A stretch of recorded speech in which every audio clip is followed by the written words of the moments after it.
கிராமங்கள்ல வளர்ந்த ஒவ்வொரு 90ஸ் கிட்ஸுக்குமே இந்த அனுபவம் இருக்கும்.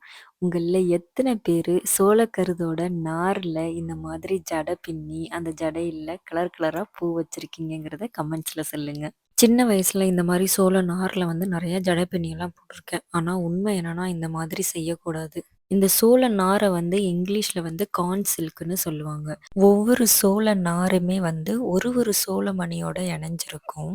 சோளக்கருதோட மகரந்தம் இந்த சோள நார் மேல விழுந்து, இந்த நார் வழியா சோள மணிய போய் அடைஞ்சு, அங்க கருவுறுதல் நடந்து நமக்கு சோளமா கிடைக்குது. அதனால அந்த சோள நார்கள வந்து நம்ம டிஸ்டர்ப் பண்ணக்கூடாது. அத கட் பண்ணக்கூடாது. இந்த மாதிரி ஜடையெல்லாம் பின்னி போடக்கூடாது. மகரந்த சேர்க்கை நடந்து கருவுறுதல் முடிஞ்சதுமே, அந்த சோள நாரெல்லாம் மெல்ல மெல்லமா பட்டு போயிடும். இன்னைக்கு தோட்டத்துலேருந்து இந்த சின்ன ஹார்வெஸ்டிங் பண்ணியிருந்தேன். வீடியோ எப்படி இருக்குன்னு சொல்லி கமெண்ட் பண்ணுங்க. நாளைக்கு பார்க்கலாம். பாய்.